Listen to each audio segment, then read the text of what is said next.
রসুল সাল্লাল্লাহু আলাইহি সাল্লাম কতবার উমরা হজ করেন?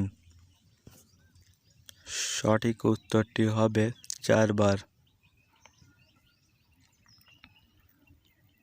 হযরত মুহাম্মদ সাল্লাল্লাহু আলাইহি সাল্লামকে আল আমিন উপাধি কারা দিয়েছিলেন? সঠিক উত্তরটি হবে মক্কার মুশরিকরা।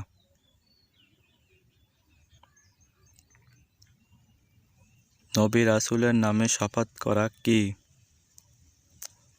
সঠিক উত্তরটি হবে এটি ছোট শিরক। রাসূল সাল্লাল্লাহু আলাইহি সাল্লামের প্রতিদিন কতবার তওবা করতেন? সঠিক উত্তরটি হবে 100 বার। কার মৃতদেহকে আল্লাহ তাআলা আমাদের জন্য নিদর্শন হিসাবে দুনিয়াতে রেখে দিয়েছেন?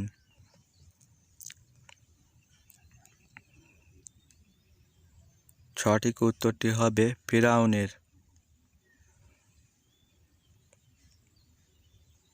সূরা ফাতিহার মোট আয়াত সংখ্যা কতটি?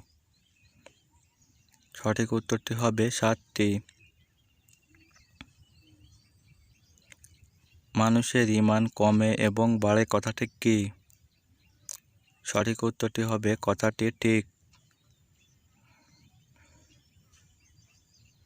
একটি মানুষ বিয়ে করলে তার ঈমানের কত অংশ পূর্ণ হয়? সঠিক উত্তরটি হবে 50%। আল-আমিন কথার অর্থ কী? সঠিক উত্তরটি হবে বিশ্বাসী। জানার পরেও হালালকে হারাম আর হারামকে হালাল মনে করে কী ধরনের অপরাধ? সঠিক উত্তরটি হবে কুফরি। নিচে কোন পাপের শাস্তি দুনিয়াতে দেওয়া হবে? সঠিক উত্তরটি হবে পিতামাতার অবাধ্য হওয়া।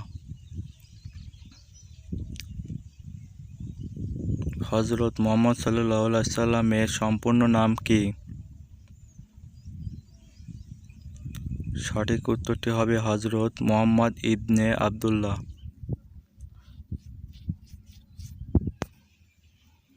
ইনশাআল্লাহ কথার অর্থ কী? সঠিক উত্তরটি হবে যদি আল্লাহ চান। জান্নাতে রায়হান দরজা দিয়ে কারা প্রবেশ করবেন? সঠিক উত্তরটি হবে রোজা পালনকারীরা। তওবা শব্দের অর্থ কী? সঠিক উত্তরটি হবে ফিরে আসা।